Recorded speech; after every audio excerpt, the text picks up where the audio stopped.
नमस्कार बच्चों। इसके पिछले क्लास में हम लोग पाठ 13 नकल नहीं अक्ल को 2 पेज हम लोगों ने पढ़ लिया था और तीसरा पेज हमारा रह गया था। तो आज हम लोग पेज नंबर 88 से शुरुआत करेंगे। इसके पहले हम लोगों ने 2 पेज नंबर 86 और 87 पढ़ लिया था। अब हम लोग 88 से शुरुआत करेंगे। चलिए आप लोग भी अपनी अपनी टेक्स्ट बुक निकाल लीजिए, हिंदी गुलमोहर, उसमें पेज नंबर 88 का। ठीक है,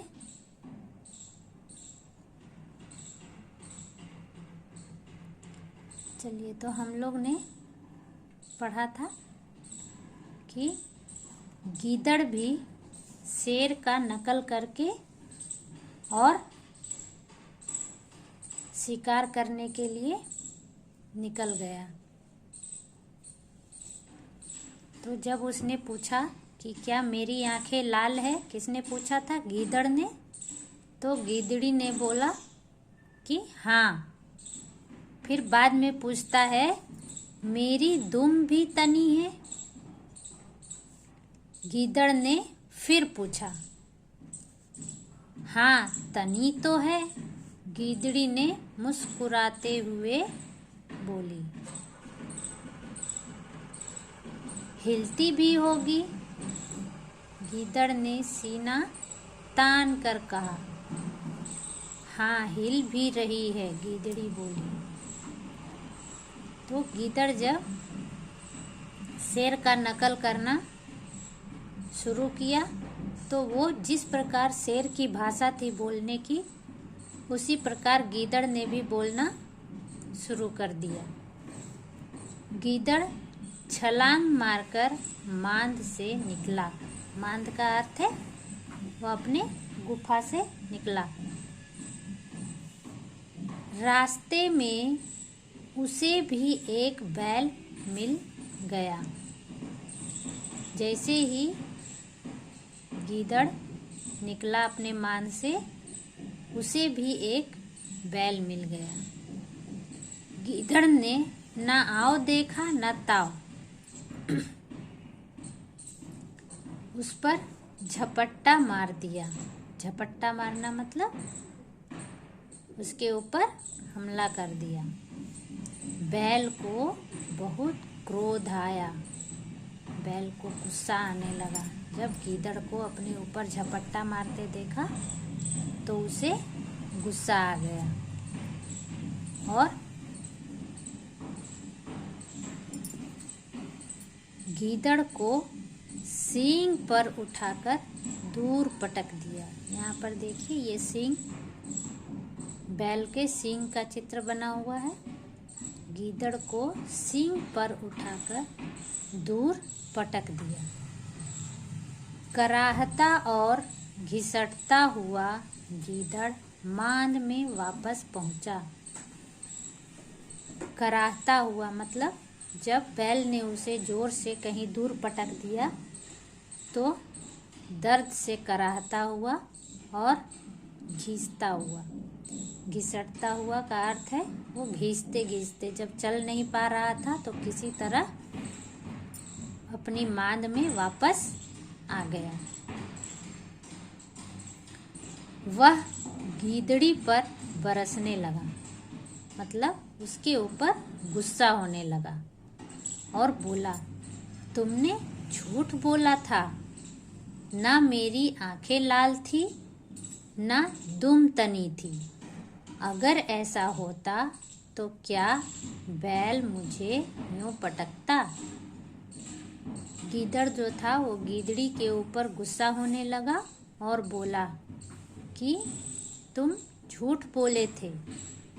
ना ही मेरी आंखें लाल थी और ना ही मेरी दुम तनी हुई थी। अगर ऐसा होता तो बैल मुझसे डर जाता, हमें इस तरह दूर तक पटकता नहीं, हमें नुकसान नहीं पहुंचाता, हमें हानि नहीं पहुंचाता।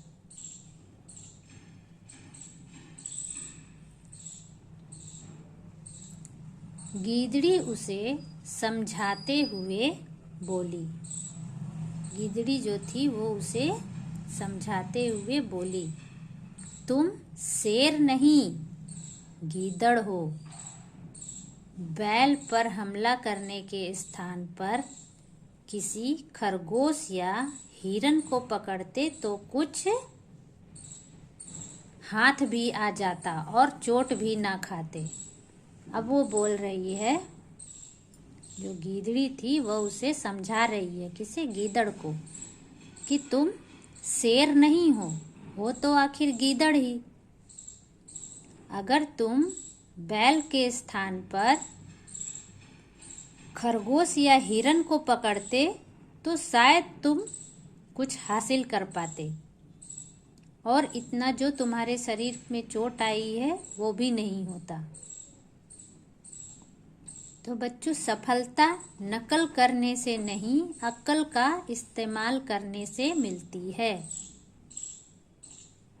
ठीक है, सफलता हम तभी आगे बढ़ सकते हैं जब हम नकल नहीं, अपनी अक्ल का उपयोग करें।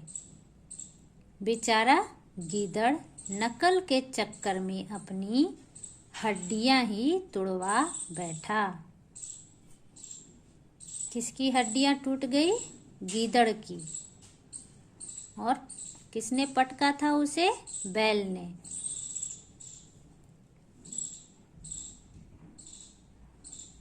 ठीक है, तो हमें भी कभी भी किसी की नकल नहीं करनी चाहिए और अक्ल से काम लेनी चाहिए। अक्ल का अर्थ है बुद्धि, अपनी बुद्धि से काम लेनी चाहिए।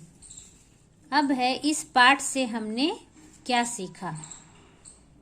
इस पाठ से हमने क्या सीखा, हमें क्या जानकारी मिली? कि मेहनत करना चाहिए, बिना मेहनत का किसी भी तरह की सफलता नहीं मिलती है। अपनी शक्ति का ज्ञान होना, हमें इतना तो जरूर पता होना चाहिए कि हम कितने मजबूत है, हमारे पास कितनी ताकत है। हम जो कार्य करने जा रहे हैं उस काम को पूरा करने की क्षमता हमारे अंदर है या नहीं। नकल ना करना, हमें नकल किसी की नहीं करनी चाहिए।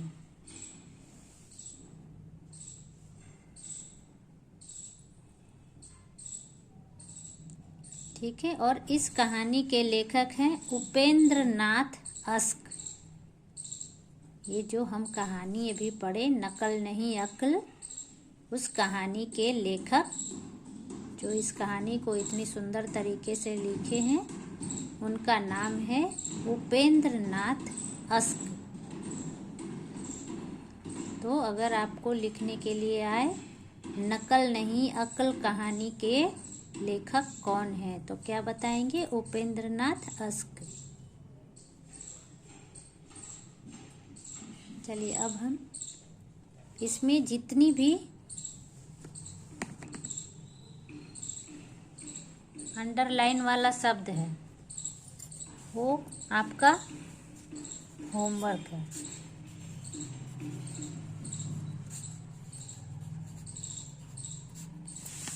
कल भी जो 2 पेज हम पढ़ाए थे 86 और 87, उसमें जो अंडरलाइन वाले शब्द थे वो आप लोगों ने नोटबुक में लिख लिया होगा।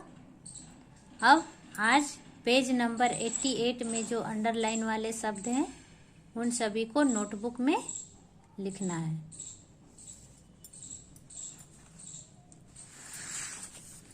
अब है शब्द अर्थ। पेज नंबर 89, 89 में शब्द अर्थ दिया हुआ है। आज हम उसे भी पढ़ेंगे। तो ये शब्दार्थ। सुस्त, सुस्त का अर्थ है आलसी। फुर्तीला नहीं होता है, वो काम करने में बहुत ही आलसी होता है। तुलना, बराबरी, किसी की तुलना करना कि अगर वो ऐसा कर रहा है तो हम भी वैसा करेंगे, किसी की तुलना करना, बराबरी करना। आंखें क्रोध से लाल होना, बहुत गुस्से में होना। आंखें क्रोध से लाल होना, बहुत गुस्से में होना। काम तमाम करना मतलब मार देना, उसे जान से मार देना। फर्क, फर्क का अर्थ है अंतर। तिल मिलाना, छटपटाना, बेचैन होना। तिल मिलाना का अर्थ है छटपटाना, बेचैन होना। जैसे गीदड़ को जब बैल ने पटक दिया, वो तिल मिलाने लगा, या तो शेर जब गुस्से से तिल मिलाने लगा। मांद, मांद का अर्थ है शेर का गुफा, बिल, जहाँ शेर रहता है उसे मांद कहते हैं, या गुफा, बिल।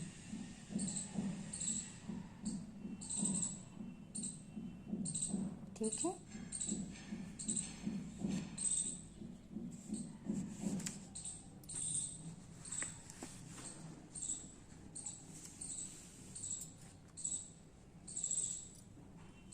अब उसके नीचे है शॉर्ट क्वेश्चन आंसर। आइए बातचीत करें। क में जंगल कहाँ था। इस पाठ को पढ़ने के बाद बताइए कि जंगल कहाँ था। हमारा जो कहानी का पहला लाइन है उसमें ही लिखा हुआ है, जंगल गंगा नदी के किनारे था। गंगा नदी के किनारे जंगल था। साथ साथ लिखते जाइए।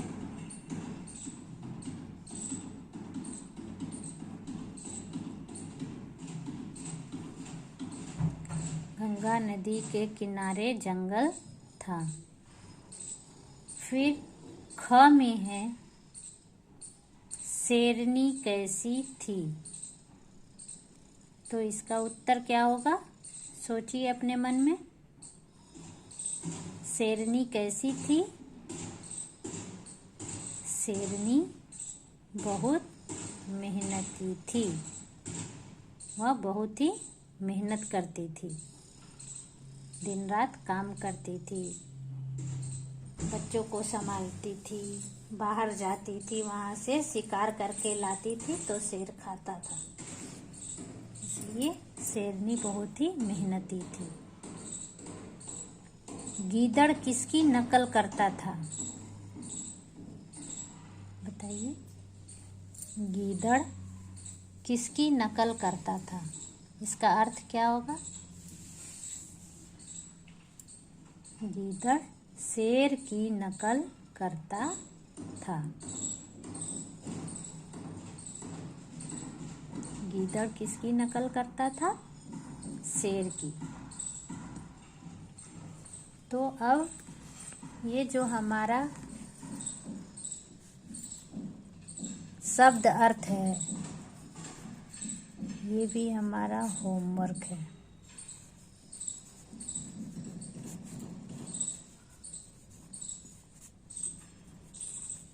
शब्द अर्थ इन नोटबुक। इन शब्द अर्थ को कहाँ लिखना है, नोटबुक में। ठीक है। सबसे पहले पेज नंबर 86, 87 का कठिन शब्द, फिर 88 का, और ये शब्द अर्थ। उसके नीचे ये आपको नोटबुक में लिखना है।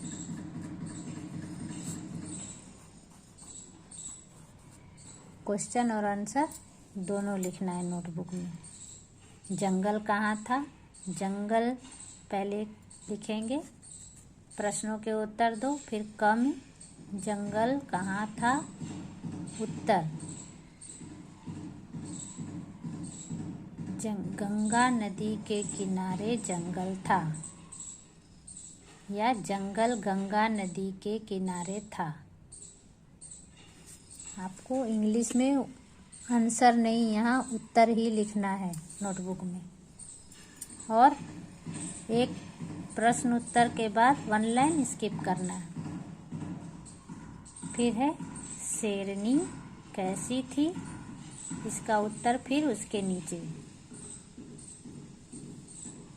शेरनी बहुत मेहनती थी। ग में है गीदड़ किसकी नकल करता था। फिर यहाँ उत्तर लिखेंगे और इसका उत्तर लिखेंगे। गीदड़ शेर की नकल करता था। गीदड़ शेर की नकल करता था। अब उसके नीचे है ट्रू और फॉल्स। सही उत्तर के सामने सही का निशान लगाइए। इस प्रश्न के 3 विकल्प दिए हुए हैं। जो सही उत्तर है उसमें टिक करना है। क में है कौन खा पी कर मस्त रहता था। कौन खा पी कर मस्त रहता था। तो आइए विकल्प देखते हैं। पहला गीदड़, दूसरा बैल, तीसरा शेर। तो इन तीनों विकल्पों में कौन सा सही विकल्प है? शेर। शेर खा पी कर मस्त रहता था। चलिए अब पेज पलट लीजिए। Page number 9090। ख में है किसने नकल के चक्कर में अपनी हड्डियां तुड़वा ली। किसने नकल के चक्कर में अपनी हड्डियां तुड़वा ली। इसका विकल्प है 1 बैल ने, दूसरा गीदड़ ने, तीसरा हिरन ने। तो इनमें से दूसरा विकल्प सही है, गीदड़ ने। किसने नकल के चक्कर में अपनी हड्डियां तुड़वाई? गीदड़ ने। ठीक है।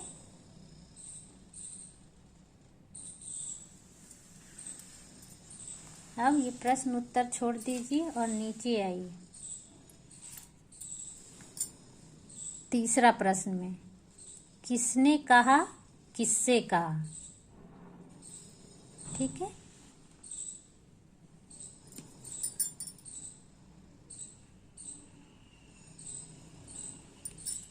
किसने कहा, किससे कहा। तो क में है तुम कैसे पिता हो। ये किसने कहा? शेरनी ने। और किससे कहा? शेर से। अब है ख, लेकिन तुम्हें कोई चिंता नहीं। किसने कहा? गीदड़ी ने गीदड़ से। किसने कहा? गीदड़ी ने गीदड़ से। फिर नीचे ग है ना मेरी आंखें लाल थी ना दुम तनी थी। ग में है ना मेरी आंखें लाल थी ना दुम तनी हुई थी। इस वाक्य को किसने कहा? गीदड़ ने गीदड़ी से। ठीक है। चलिए देख कर लिख लीजिए फटाफट।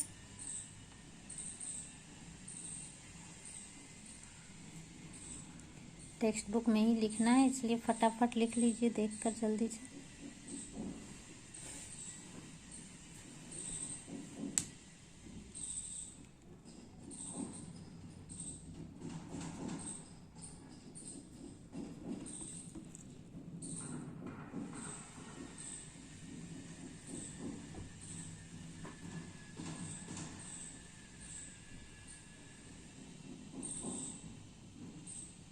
तो आज का ये आप लोगों ने आपने लिख लिया होगा। अब कल हम लोग क्वेश्चन नंबर 2, 4 और भाषा ज्ञान पढ़ेंगे। प्रश्न उत्तर भी जो लॉन्ग प्रश्न उत्तर है वो कल करेंगे। और क्वेश्चन नंबर 4, घटनाओं को क्रम देकर बताइए कि पहले क्या फिर क्या हुआ। कहानी के आधारित पर इसको नंबर डालना है कि कौन सा वाक्य पहले आएगा कहानी में और कौन सा उसके बाद, कौन सा उसके बाद। ठीक है। नमस्कार बच्चों, धन्यवाद।